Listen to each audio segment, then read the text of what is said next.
हम लोग PYQ series कर रहे हैं।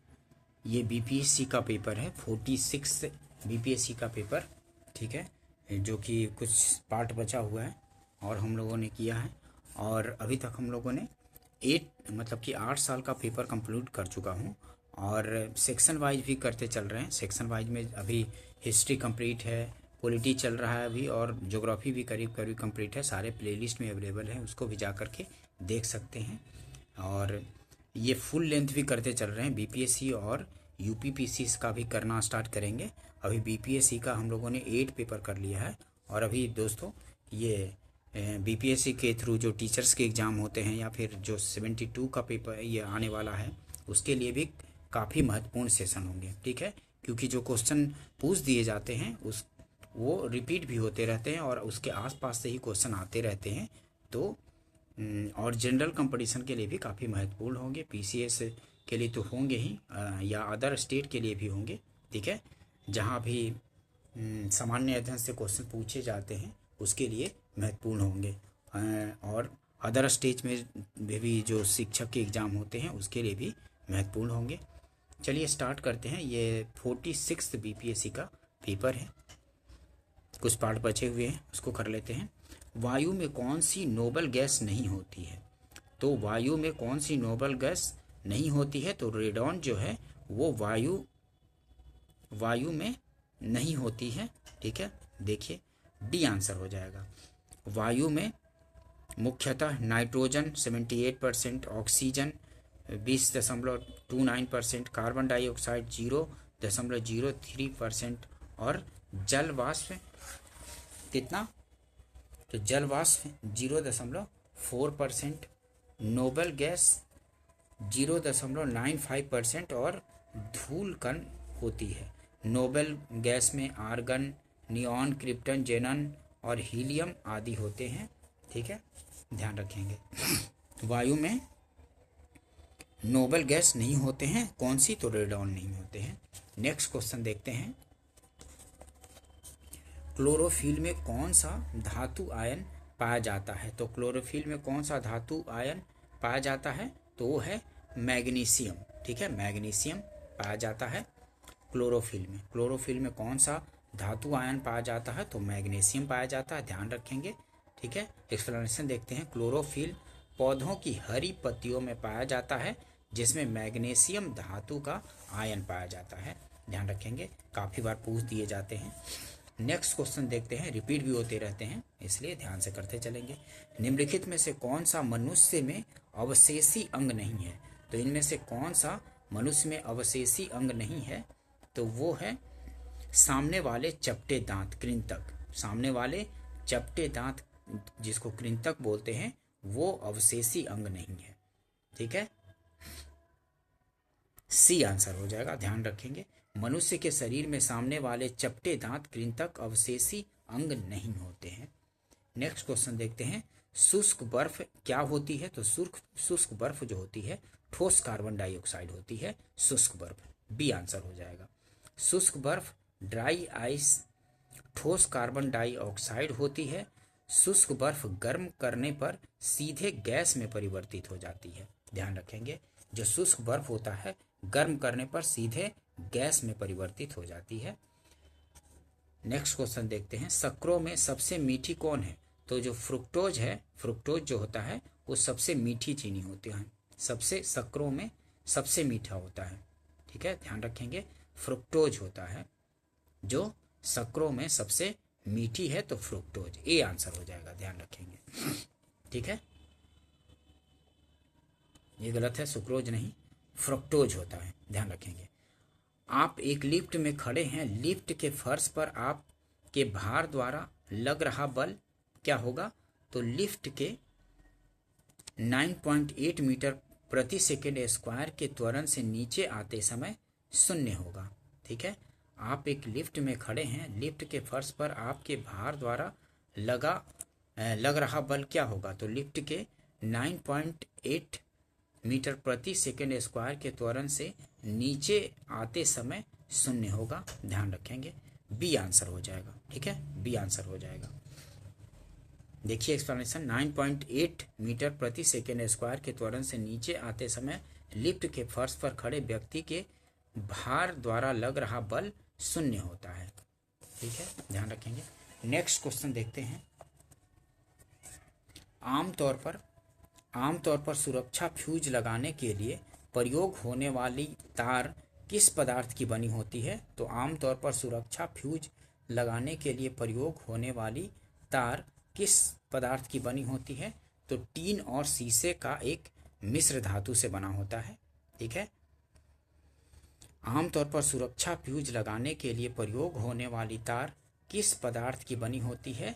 तो टीन और शीशे का एक मिश्र धातु द्वारा बना होता है। डी आंसर हो जाएगा। सामान्यतः सुरक्षा फ्यूज, विद्युत फ्यूज लगाने के लिए तांबा, टीन एवं शीशा की मिश्र धातु से बना तार लगाया जाता है क्योंकि इसका गलनांक निम्न होता है। यह विद्युत परिपथ में लगे उपकरणों को सुरक्षा प्रदान करता है। तो यहाँ पे टीन और शीशा का मिश्र धातु होता है। ठीक है, ध्यान रखेंगे। नेक्स्ट क्वेश्चन देखते हैं।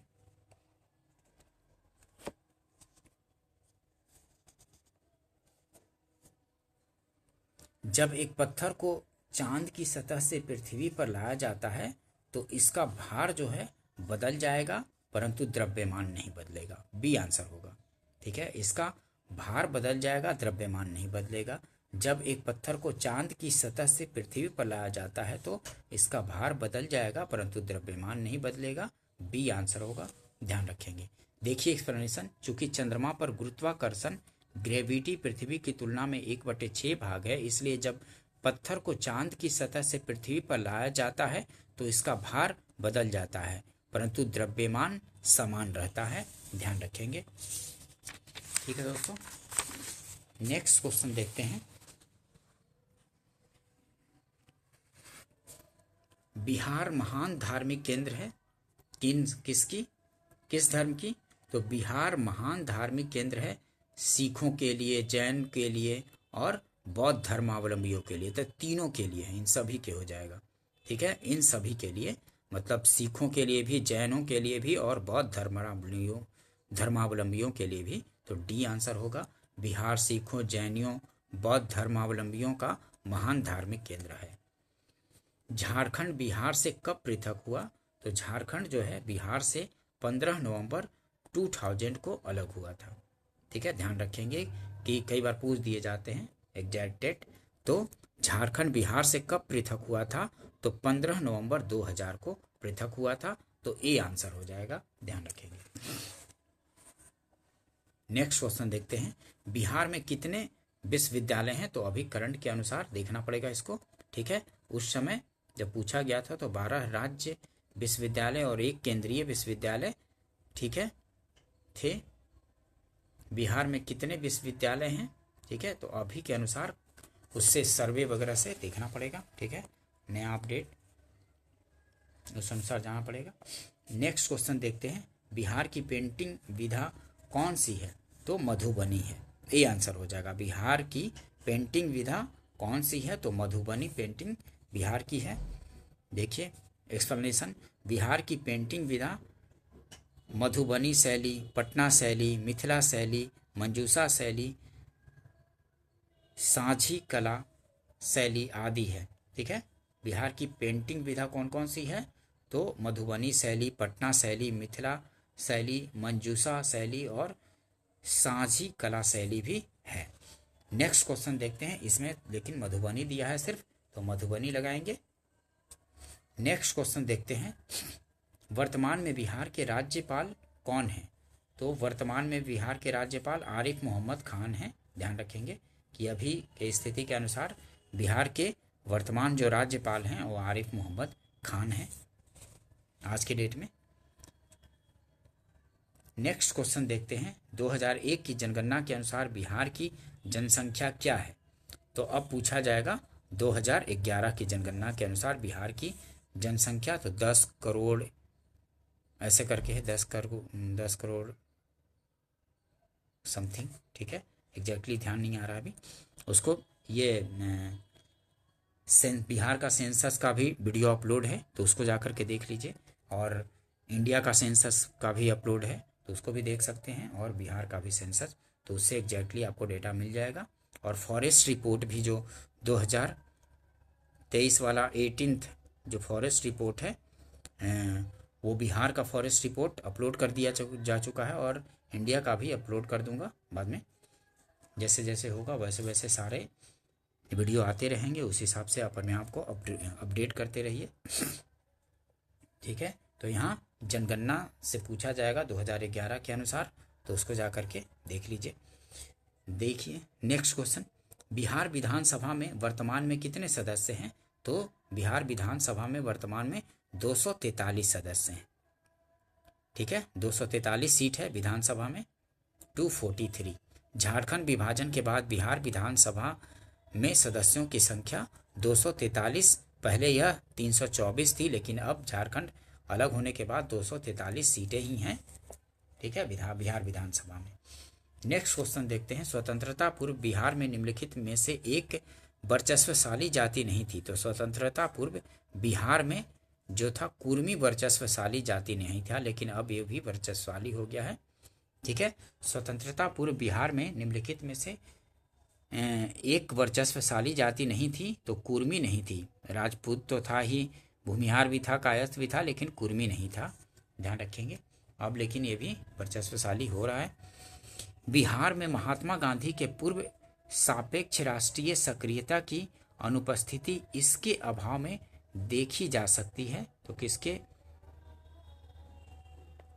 अनुपस्थिति में? तो एकीकृत समुदाय, ठीक है, एकीकृत समुदाय की अनुपस्थिति में। देखिए बिहार में महात्मा गांधी के पूर्व सापेक्ष राष्ट्रीय सक्रियता की अनुपस्थिति इसके अभाव में देखी जा सकती है, तो एकीकृत समुदाय की अनुपस्थिति में ये आंसर होगा। एकीकृत समुदाय की अनुपस्थिति के कारण बिहार में महात्मा गांधी के पूर्व काल में सापेक्ष राष्ट्रीय सक्रियता का अभाव था, ठीक है। एकीकृत समुदाय की अनुपस्थिति के कारण बिहार में महात्मा गांधी के पूर्व काल में सापेक्ष राष्ट्रीय सक्रियता का अभाव था, ध्यान रखेंगे। नेक्स्ट क्वेश्चन देखते हैं, स्वतंत्रता पूर्व बिहार में बड़े जमींदारों की राजनीतिक शक्ति बचाने का माध्यम था क्या? तो आर्थिक स्थिति। स्वतंत्रता पूर्व बिहार में बड़े जमींदारों की राजनीतिक शक्ति बचाने का माध्यम था आर्थिक स्थिति, ठीक है। स्वतंत्रता पूर्व बिहार में बड़े जमींदारों की राजनीतिक शक्ति बचाने का माध्यम था आर्थिक स्थिति, ध्यान रखें। स्वतंत्रता पूर्व बिहार में बड़े जमींदारों ने अपनी आर्थिक स्थिति के बलबूते अपनी राजनीतिक स्थिति को बचाए रखा था, ठीक है। आर्थिक स्थिति के बलबूते राजनीतिक स्थिति को बचाए रखा था, ध्यान रखेंगे इसको। नेक्स्ट क्वेश्चन देखते हैं,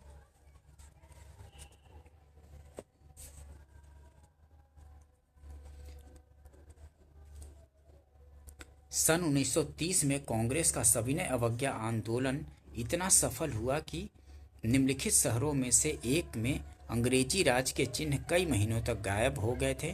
तो कहाँ? तो बढ़ी में, ठीक है, बढ़ी जो जगह था वहाँ पे कई महीनों तक शासन गायब हो गए थे, अंग्रेजी राज। सी आंसर होगा। सन 1930 में कांग्रेस का सविनय अवज्ञा आंदोलन इतना सफल हुआ कि निम्नलिखित शहरों में से एक में अंग्रेजी राज के चिन्ह कई महीनों तक गायब हो गए। वो कौन जगह था? तो बरही था, सी आंसर हो जाएगा। सन 1930 में कांग्रेस का सविनय अवज्ञा आंदोलन इतना सफल हुआ कि बिहार के मुंगेर जिले के बरही में अंग्रेजी शासन के चिन्ह कई महीनों तक गायब हो गए थे, ध्यान रखेंगे इसको। नेक्स्ट क्वेश्चन देखते हैं, बिहार प्रांतीय किसान सभा का गठन इस सन में हुआ था। तो बिहार प्रांतीय किसान सभा का गठन कब हुआ था? तो मार्च 1929 में हुआ था, ध्यान रखेंगे कि बिहार प्रांतीय किसान सभा का गठन मार्च 1929 में हुआ था, मार्च 1929 में। स्वामी सहजानंद ने मार्च 1929 में बिहार प्रांतीय किसान सभा की स्थापना की थी। श्री कृष्ण सिन्हा इसके प्रथम सचिव थे, ठीक है। श्री कृष्ण सिन्हा जो थे इसके प्रथम सचिव थे। नेक्स्ट क्वेश्चन देखते हैं, स्वतंत्रता पूर्व बिहार में समाजवादी विचारधारा के प्रसार का श्रेय जाता है। तो स्वतंत्रता पूर्व बिहार में समाजवादी विचारधारा के प्रसार का श्रेय किसको जाता है? तो कांग्रेसी कार्यकर्ताओं की क्रांतिकारिता को जाता है। ठीक है, स्वतंत्रता पूर्व बिहार में समाजवादी विचारधारा के प्रसार का श्रेय कांग्रेसी कार्यकर्ताओं की क्रांतिकारिता को जाता है। बिहार में समाजवादी विचारधारा के प्रसार का श्रेय। देखिए एक्सप्लेनेशन। स्वतंत्रता पूर्व बिहार में कांग्रेसी कार्यकर्ताओं की क्रांतिकारिता के फलस्वरूप समाजवादी विचारधारा का प्रसार हुआ था।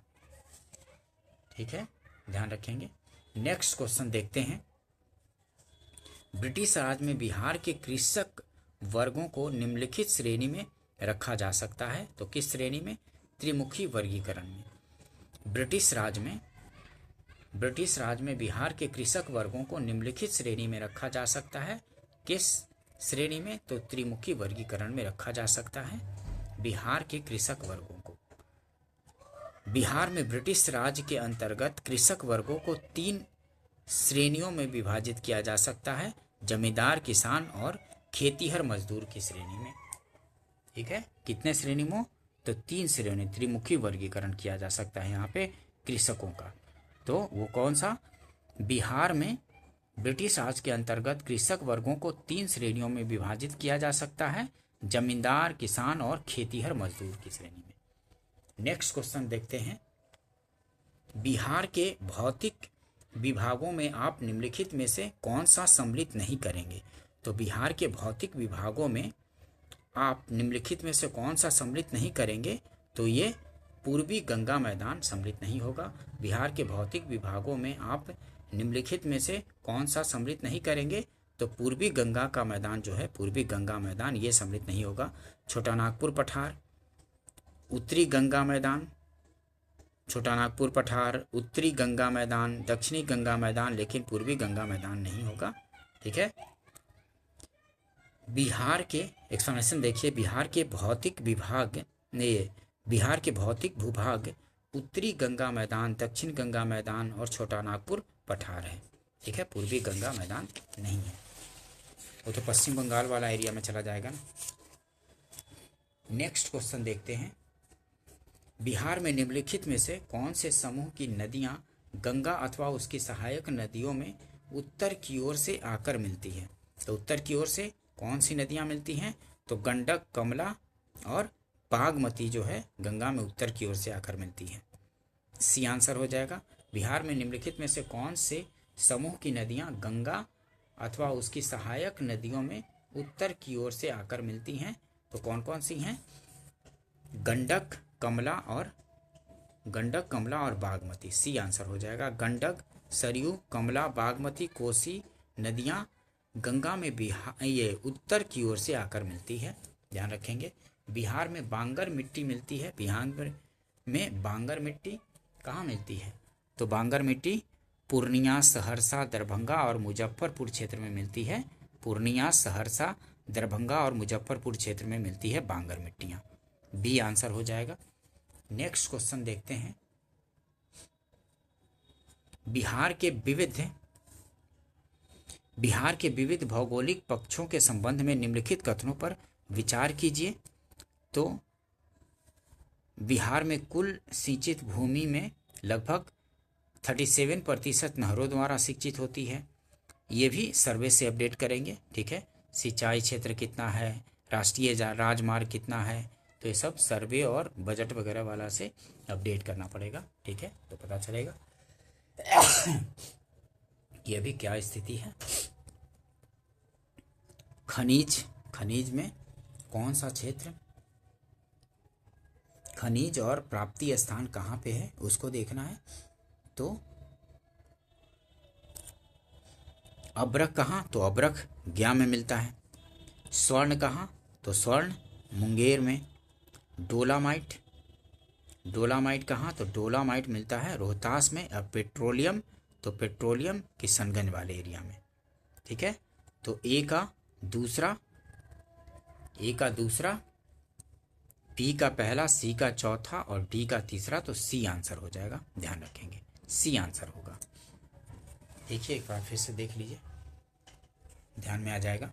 अब्रक कहाँ? तो गया में मिलता है। स्वर्ण मुंगेर में, और डोलामाइट रोहतास और पेट्रोलियम किशनगंज। नेक्स्ट देखते हैं उद्योग और नगर कहाँ पे हैं। तो देखिए कागज उद्योग डालमिया नगर में, सही है। कागज उद्योग डालमिया नगर सही सुमेलित है। ए का पहला हो जाएगा। सिगरेट दिलावरपुर में, सिगरेट दिलावरपुर में, और प्लाईवुड हाजीपुर में, और जूट पूर्णिया में। तो ए का पहला, बी का दूसरा, सी का तीसरा और डी का चौथा, तो बी आंसर हो गया। देखिए कागज उद्योग कहाँ? डालमिया नगर में। सिगरेट दिलवारपुर, सिगरेट दिलवारपुर, और प्लाईवुड हाजीपुर, और जूट पूर्णिया। नेक्स्ट क्वेश्चन देखते हैं। वर्ष 2001 की जनगणना के अनुसार निम्नलिखित में से बिहार के जिलों का कौन सा समूह जनसंख्या सही अवरोही क्रम में है? तो उस समय जनसंख्या के सही अवरोही क्रम में पटना, फिर पूर्वी चंपारण, मुजफ्फरपुर, मधुबनी था। अब 2011 के अनुसार पूछा जाएगा, इसमें ए आंसर होगा। 2011 के अनुसार जनसंख्या का के हिसाब से अवरोही क्रम या अवरोही क्रम पूछा जा सकता है, तो उसको ध्यान रखेंगे। इंडिया का और बिहार का सेंसस आप उसमें जाके देख सकते हैं, प्लेलिस्ट में सारा अवेलेबल है। जनसंख्या की दृष्टि से भारत में बिहार का क्रम कौन सा है?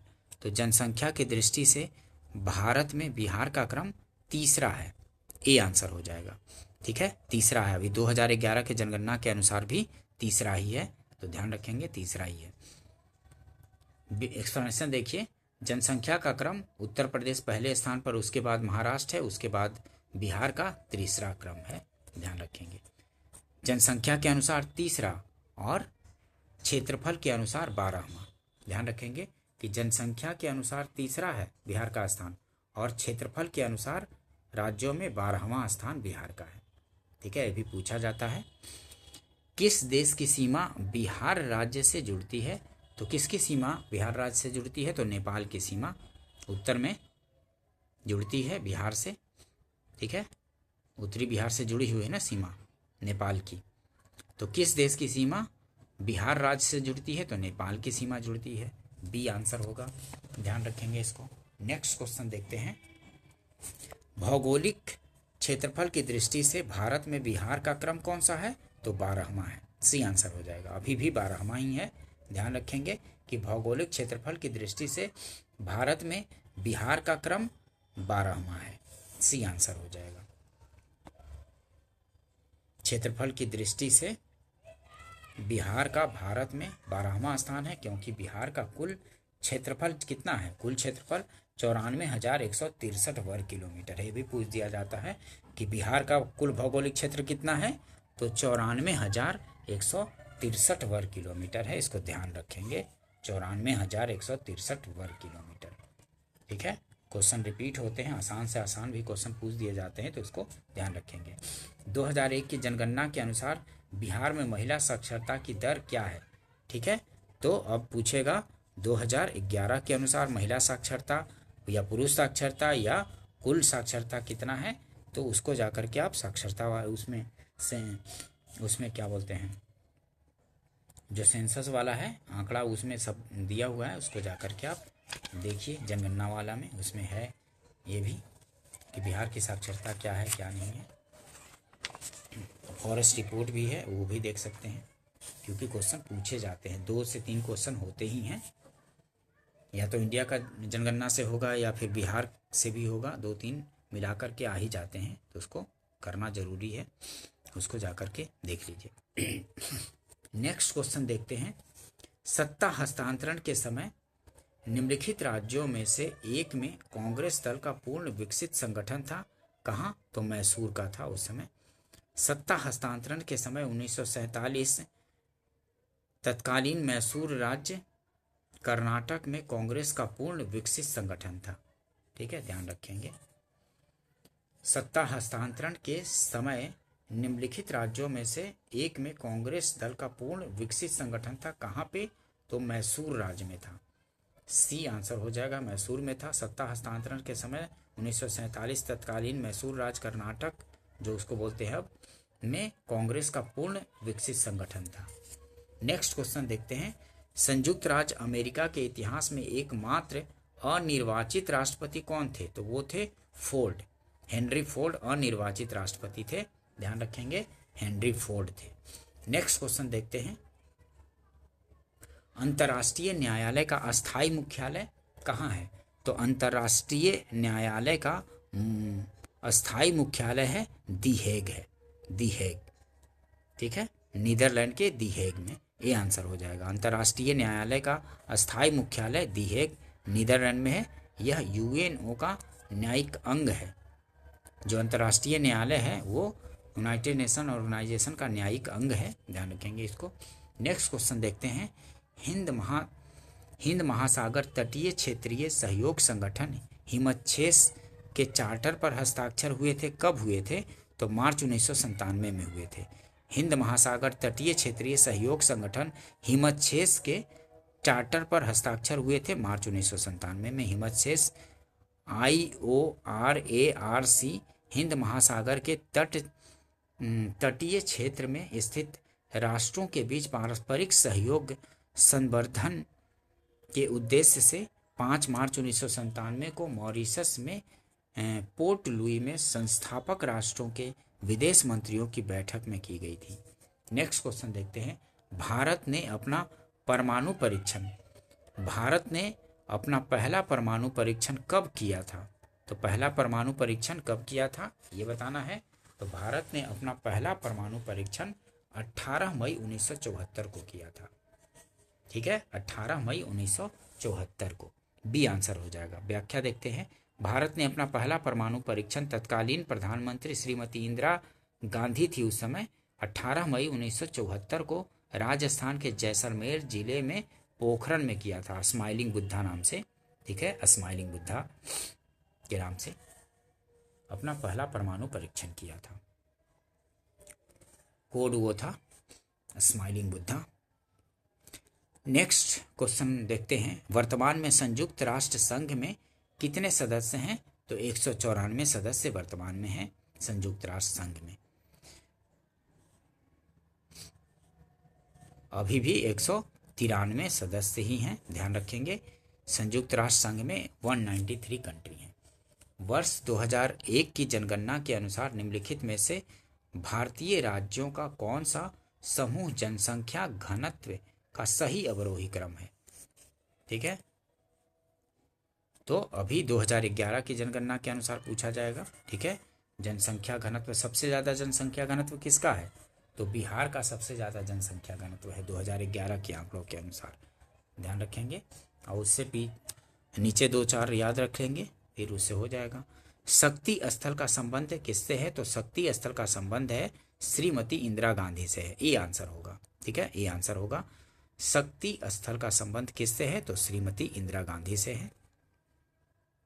देखिए, श्रीमती इंदिरा गांधी के समाधि स्थल को शक्ति स्थल कहा जाता है। राजीव गांधी के जो समाधि स्थल है उसको वीर भूमि, महात्मा गांधी का राजघाट और नेहरू का जो समाधि स्थल है उसको शांति वन कहते हैं। नेहरू के समाधि स्थल को शांति वन। ठीक है दोस्तों, अगर सेशन पसंद आया हो तो इसको लाइक कीजिए, अपने फ्रेंड सर्किल में शेयर भी कर दीजिए, कम से कम एक ग्रुप में, और सब्सक्राइब भी कर लीजिए ताकि इस तरह की इम्पोर्टेंट वीडियो आप लोग को मिल सके और आपकी तैयारी बेहतर हो सके। अभी बिहार में शिक्षक का भर्ती का नोटिफिकेशन भी आने वाला है। 72nd का भी जो BPSC 72वीं जो पेपर होने वाला है, या फिर BPSC TRE 4 का जो वैकेंसी है, या फिर JPSC का भी एग्ज़ाम होने वाला है, तो इन सब के लिए भी इम्पॉर्टेंट होगा, क्योंकि PCA से IAS में जो क्वेश्चन पूछ दिए जाते हैं वो रिपीट होते रहते हैं, या फिर एक्सप्लेनेशन भी मतलब उस तरह से करते चल रहा हूँ ताकि आसपास से भी क्वेश्चन पूछा जाए तो आपका छूटे नहीं। ठीक है, क्योंकि आसपास से ही क्वेश्चन, और जब कर लेते हैं प्रैक्टिस, क्वेश्चन प्रैक्टिस, तो उससे आसपास से क्वेश्चन छूटते नहीं हैं। ठीक है, उसी से बन जाते हैं, या फिर उस हिसाब से प्रैक्टिस करने से होते रहते हैं। ठीक है, तो सेक्शन वाइज भी करते चल रहा हूँ और फुल लेंथ भी। फुल लेंथ इसलिए कि सारे सब्जेक्ट का रिवीजन एक साथ होता चले। ठीक है दोस्तों, सेशन पसंद आया हो तो इसको लाइक कर लीजिए, सब्सक्राइब कर लीजिए और शेयर भी कर दीजिए। मिलते हैं नेक्स्ट वीडियो में। वीडियो देखने के लिए थैंक यू दोस्तों।